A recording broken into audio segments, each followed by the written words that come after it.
Hey guys, welcome back to the Legend of Zelda The Wind Waker HD walkthrough. This is part C of chapter 3. In this part we were going to be taking on the entire dungeon. So, yep, this time I'm going to be doing dungeons. They will be one video. So, you don't have to worry about it splitting anywhere.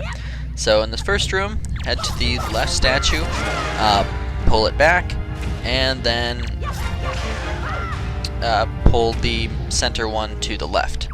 Then head to this next room, defeat the bokoblins, and pick up one of their fiery sticks, light the torches on fire, and open the chest for a key. Alternatively, if the torches have been unlit, there's another torch that you can light the stick on fire on the right side of the room. So, don't worry about that. Once you grab the key, you can head through the door.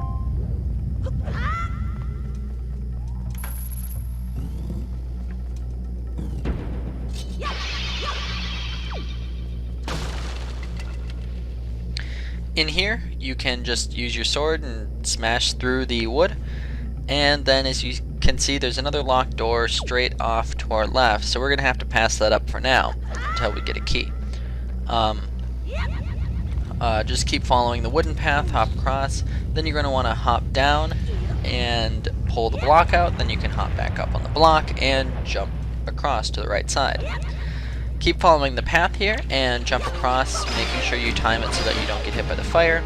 Also, there's keys up here, so be careful when taking them on the bridge. When you're swinging your sword, you do step forward, so make note of that. Once you cross the bridge, you can pick up a bomb flower, throw it at the rock, and then head through the door. So in here we'll meet the mechanic of this dungeon. Pick up one of the mechanics of this dungeon. Pick up the water jug to create a little platform on the lava when you throw it. Hop across and open the treasure chest up for the dungeon map.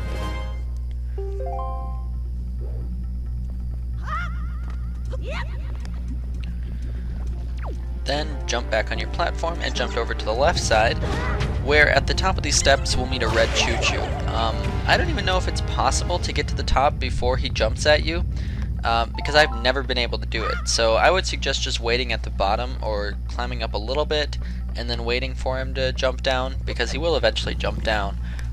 But if you try to go all the way to the top, I'm pretty sure you'll always get hit. Anyways, in this next room, move forward a little bit and a bokoblin will jump out at you and hit you. You saw that he had to use his sword to break down these big planks. So pick up his sword by pressing A, and you can press A to swing it, B to throw it, and you can now break down these large planks. Then you can open the treasure chest there for another key, while killing the red choo-choos.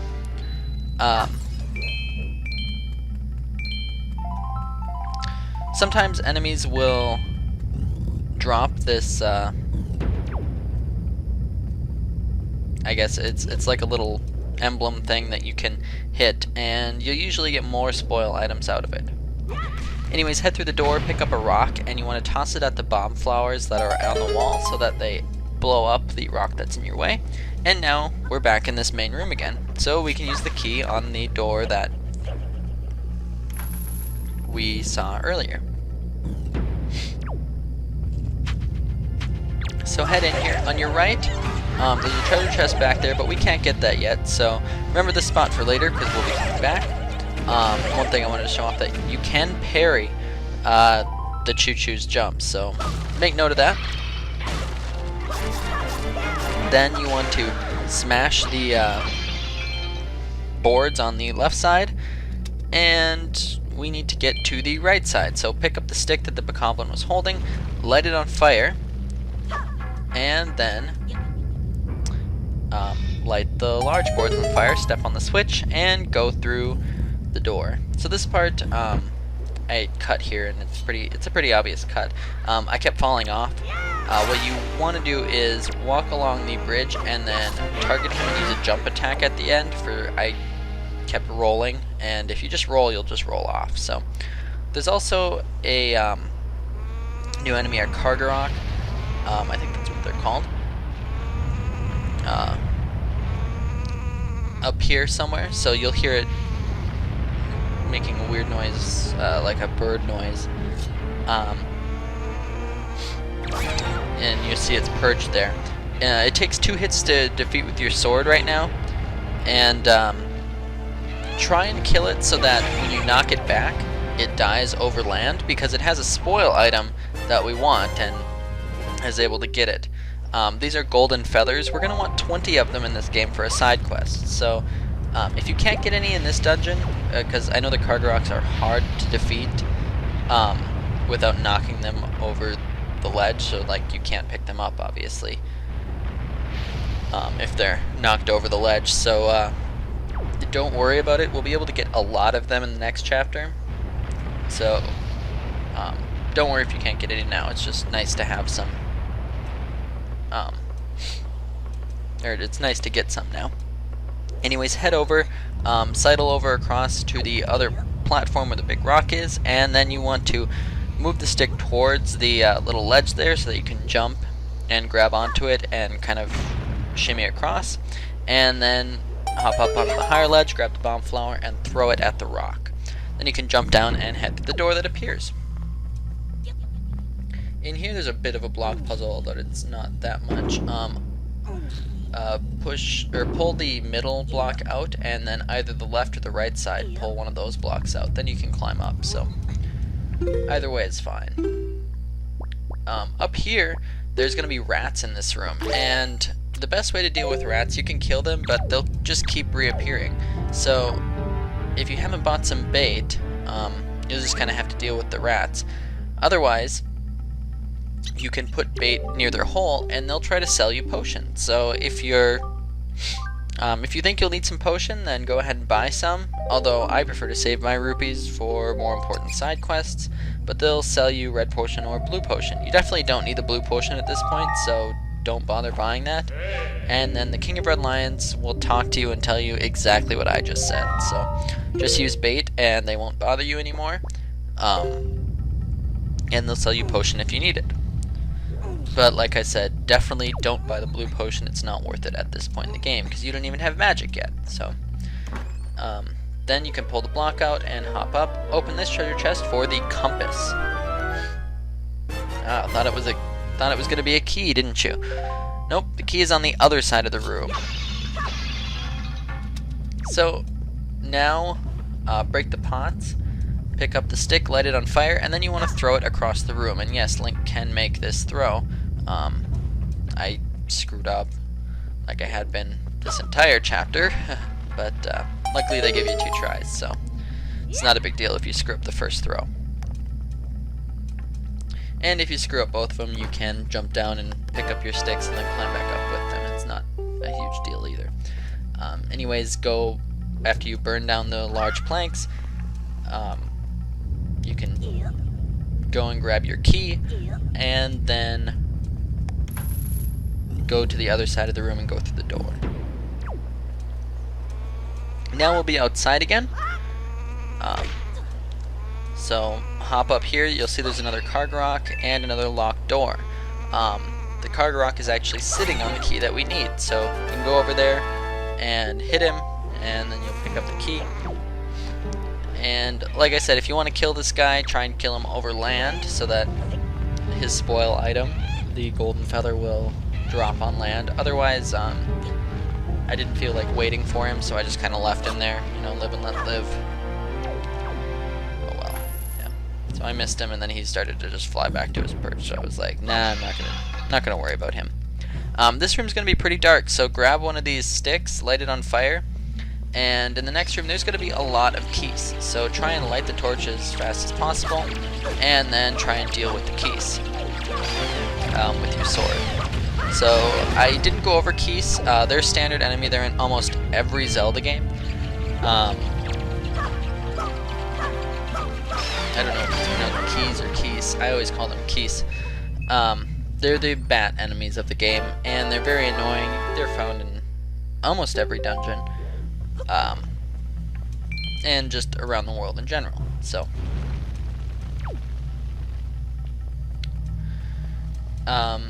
then you can go ahead and re-pick up your stick, burn the door, and then light the 2 torches to open the door.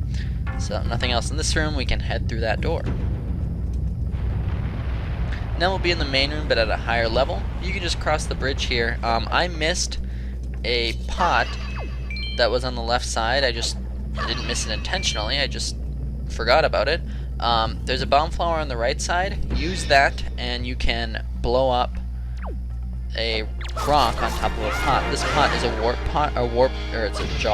warp jar that you can use. This is about the halfway point of the dungeon. So, in here there's 3 bokoblins that we need to kill to open the doors. So 2 of them are hiding. One was out in the open.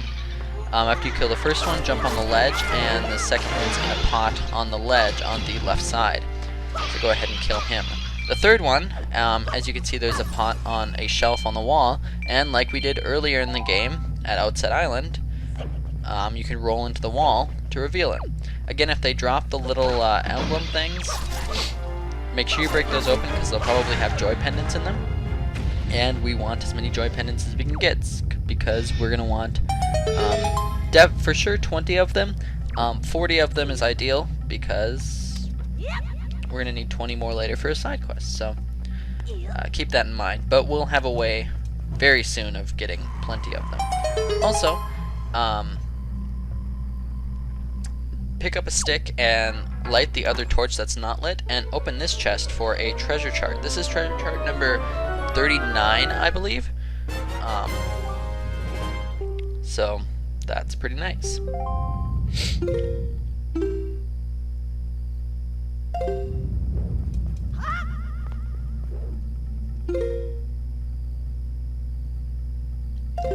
Once you've gotten that treasure chart, you can head up the ladder.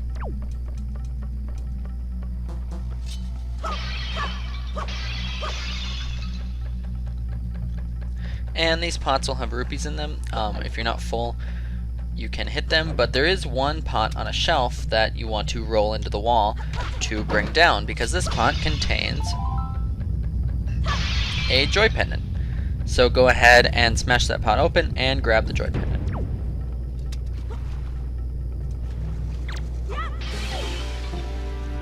In this room, what you're really going to want to do, there's a new enemy here, and I forget what they're called.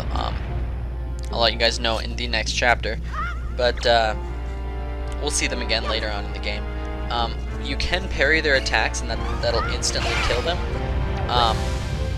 However, this platform's so small that when you jump back after you parry their attack, you'll jump in the lava, most likely. It is possible to parry their attack on the little platform that they're on, but the best method is to actually use the pot and it'll make them curl up into a ball.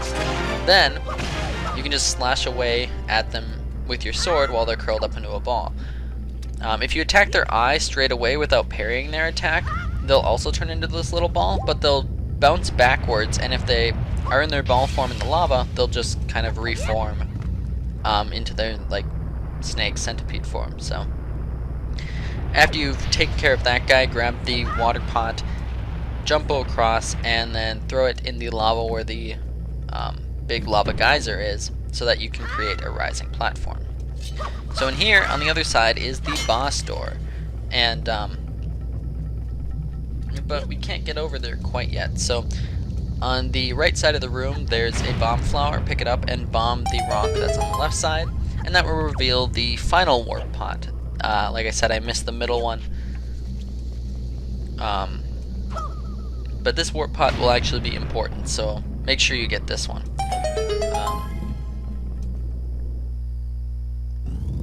After that, you can re-pick up the bomb flower and toss it over to destroy the rock and go through the door. Now we're almost at the top of the mountain, so you'll see Valu up here and he's throwing a fit. Just climb up the stairs.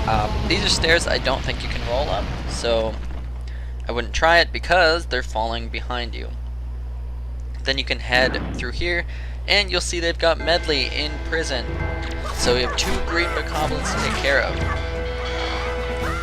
These guys are pretty simple. They will use their shield every once in a while, like this guy. Parry their attacks though, so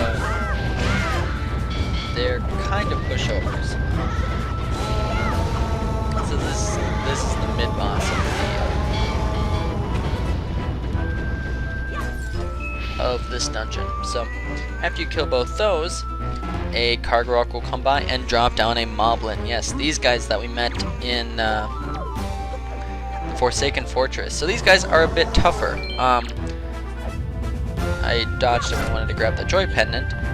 You're definitely going to want to use your parry ability on these guys, although they're quite fast for how big they are. Also, if you disarm them, stay away from them, because when they get up, they'll punch you, and it's very quick and very hard to dodge. So, just like that there.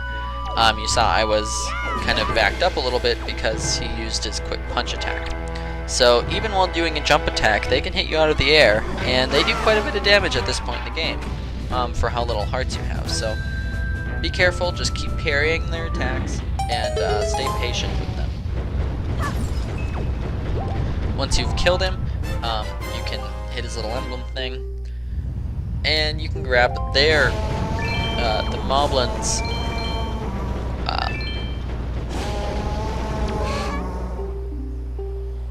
the Moblin's item, the skull necklace.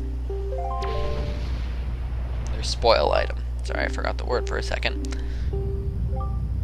Talk to Medley, and she'll tell you that something is bothering Valu's tail in the room right below. Well, if you remember the geography of the situation, the room right below is the boss room. So the boss of this dungeon is bothering Valu's tail. Good to know. Medley will give you the grappling hook, so that's how we get this. So we can also, with this, we know that we can get treasure from the sea. We can also use it to swing on certain, I guess they're appendages. So basically, to use this, you press the button that it's equipped to. In the Wii U version, you use the right stick to aim, so you can move with the left stick while you're in this first person mode. And then press the button again to use it when you see the little star icon appear. So go ahead and swing across, jump down. So don't go back through the door we came through, because there are grappling hook appendages to swing from.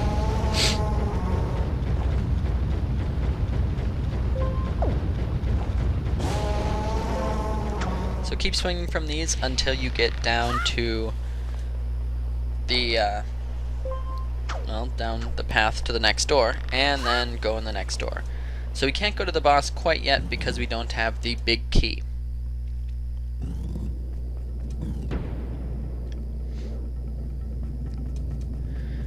Another feature of the grappling hook is that you can steal spoil items from enemies.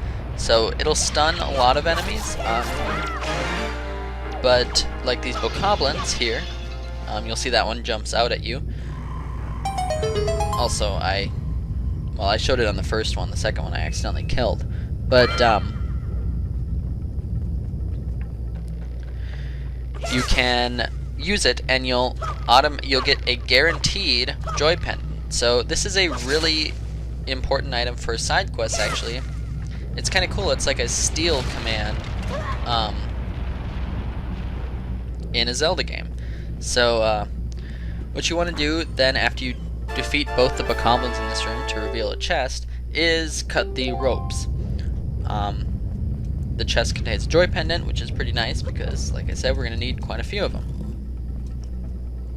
So from now on, every bokoblin that you encounter, you should use your grappling hook on, because we're going to need quite a few Joy Pendants. Once you head through the door, you'll need to do a spin attack to destroy these ropes, because we want to go lower, and this will create kind of an elevator. Then you can hop off onto the little platform that's there, keep jumping on these platforms, and climb back up the ladder. And you see we're on the other side of the first floor of that main room that we were in. So in here you'll see that the door we can't get through, so use your grappling hook on this one is a little switch that our weight will pull down. Then you can swing and make sure you jump back on your backswing. The grappling hook will kill the keys in one hit, so that's kind of nice too. It's the first little ranged weapon that you get. So head into this next room, and just like you can on the ropes that we were swinging with Nico earlier, you can stop on them and turn at any point. You can also climb up and down them if you're holding ZR. So remember that you have to hold ZR to do this.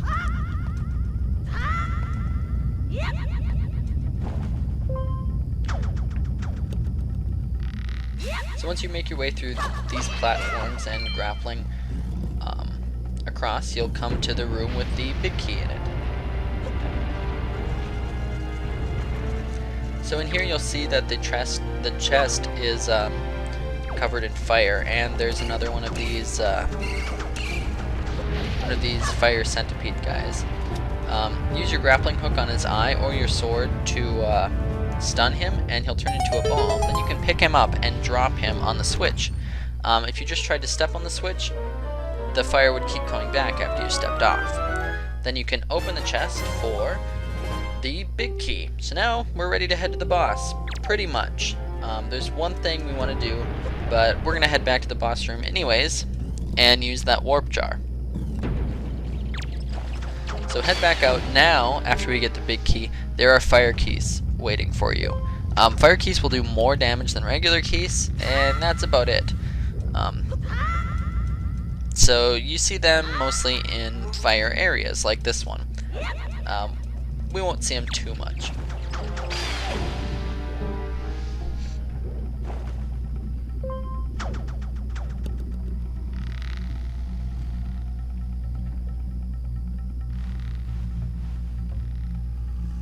So on your second trip through this room, going backwards, you'll see that you will have to climb up in order to grapple over to this place here.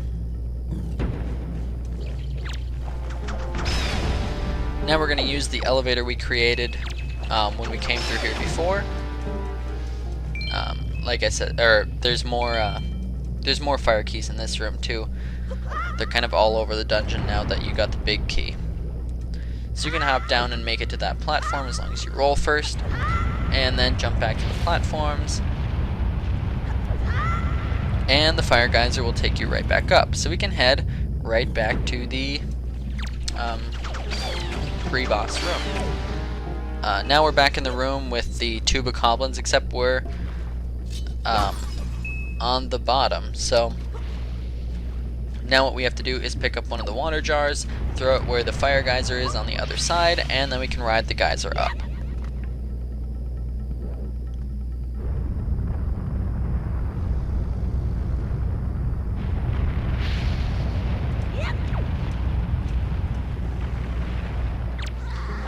Once you've ridden it up, I suggest going back and stealing joy pendants from both of these guys. Although you don't have to. Like I said, joy pendants are important, and I will take you through getting the easiest way to get 40 of them pretty quickly, the earliest we can. So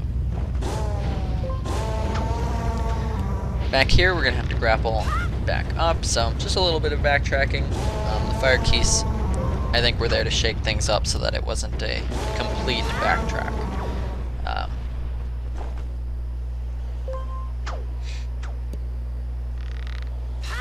But back up here, now we can go ahead and get to the boss. So if you don't care about side quests at all, you can go right ahead and fight the boss. Otherwise, we're going to use the warp jar to go back and pick up something that we couldn't before we got the grappling hook.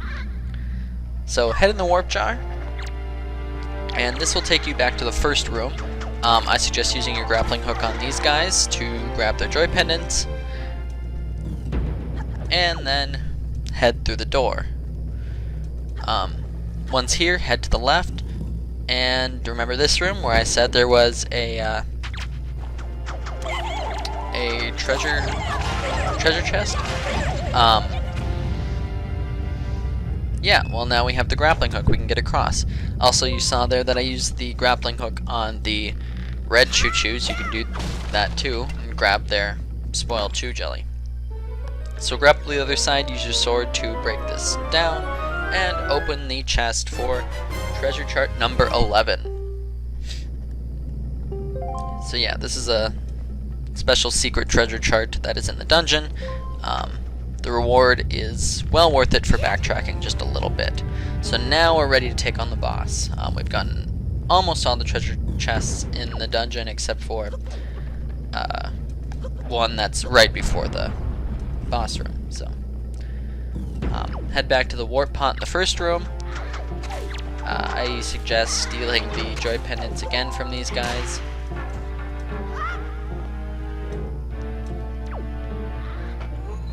And so if you did get the second warp pot first, this pot will take you to that. Just hop back in that one, and then it will take you to this one here in the video.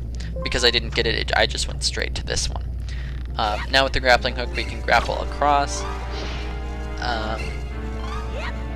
And there's another fire centipede guy in here. You can parry this guy because we want to kill him. So then there's a treasure chest on your right. Open it for a Knight's Crest, another spoil item that we haven't met the enemy that carries this yet. But we will in due time. So then open the treasure chest on your left for some more rupees. Yeah, by going through this dungeon, if you've been following the walkthrough, you definitely should have 500 by now. Smash the jar on the left for a joy pendant. One on the right, the one on the right for a joy pendant, one on the left for a green rupee. And then at the top, the one on the left has a fairy in it, so you can pull out a bottle and trap it. If you die, a fairy will automatically bring you back to life, just like pretty much every other Zelda game, other than the first one, which didn't have fairies. The top right one also has a fairy in it too, so you can heal up. Then just head through the door. So this boss is pretty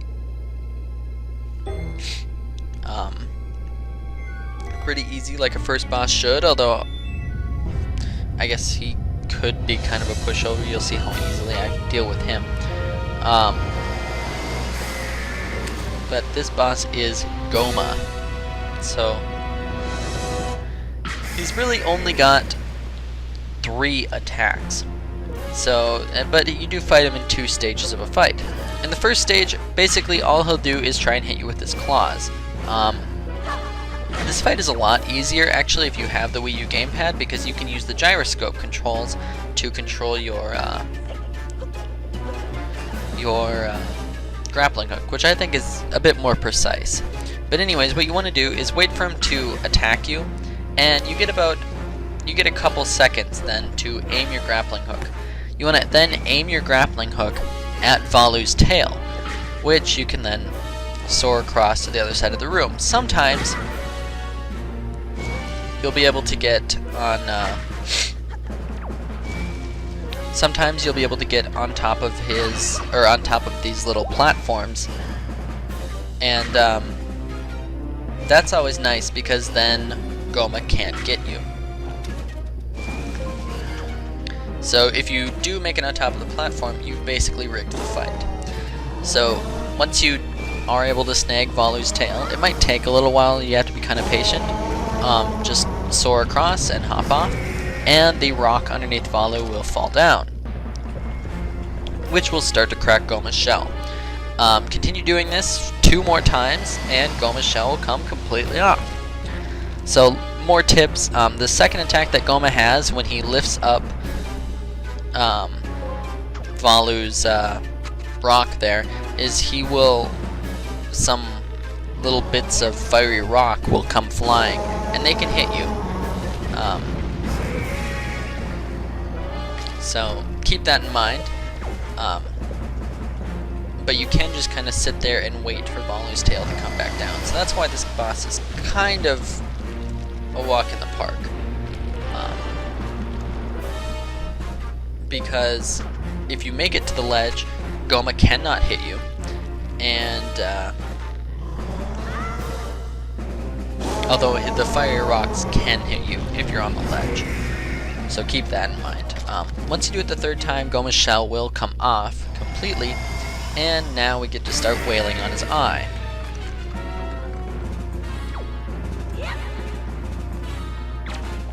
So go ahead, and if you're on a ledge, jump off. Then just use your grappling hook to get Goma's eye down close to you. You kind of use it like you would a hook shot in another Zelda game, I suppose. You can just bring Goma's eye towards you. At this stage, Goma can use a third attack where he'll breathe fire on you. I don't know, he might be able to do that too on the first stage of the fight, but I've never seen him do it on the first stage.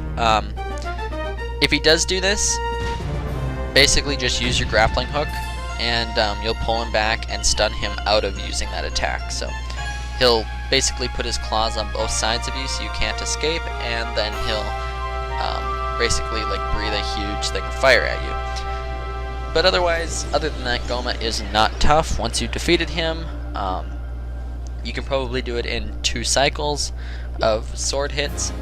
You want to grab the heart container he leaves behind, which, as in the rest of the Zelda games, will increase your total health by 1, and then you can head to the center of the room to be teleported out.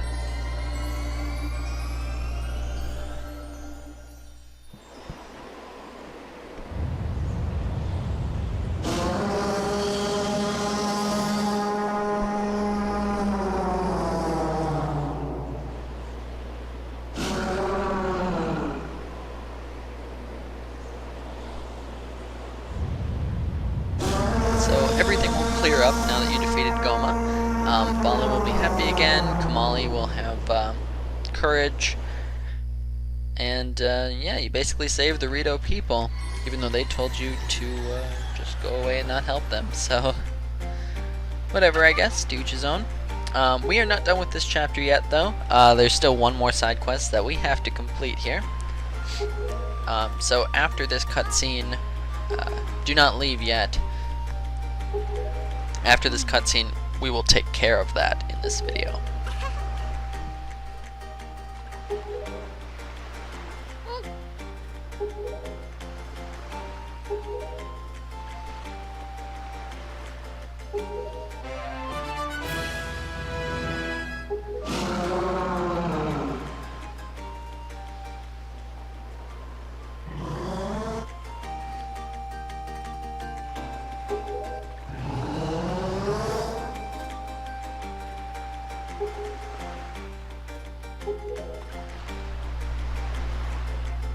So also, if you're reading the dialogue, you'll see that Balu has some dialogue that you can't read. It's in Ancient Hylian.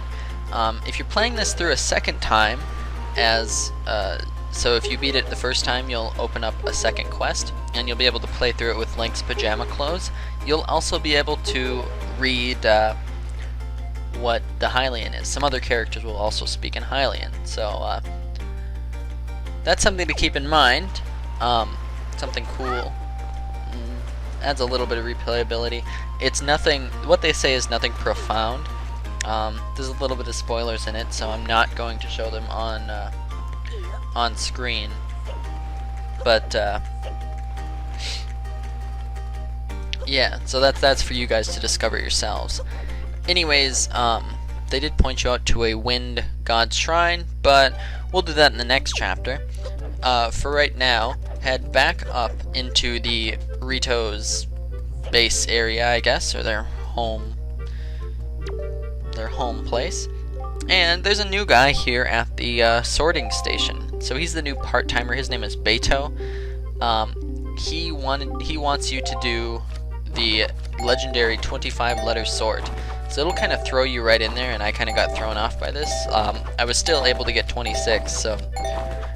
But note that the game will just kind of throw this upon you. So you can try this as many times as possible though, and once you get it, Beto will tell you to deliver a letter for him.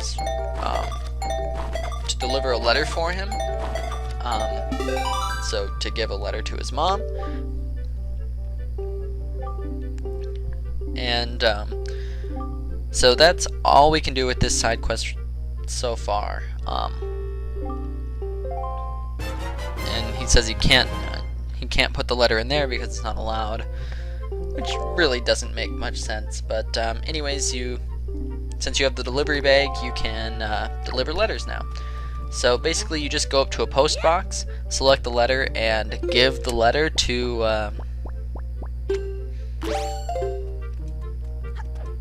the post box. You'll have to pay 5 rupees, but that's not bad. We'll be able to get that back easily. But otherwise, this is the end of chapter 3. So thank you for watching, and have a nice day.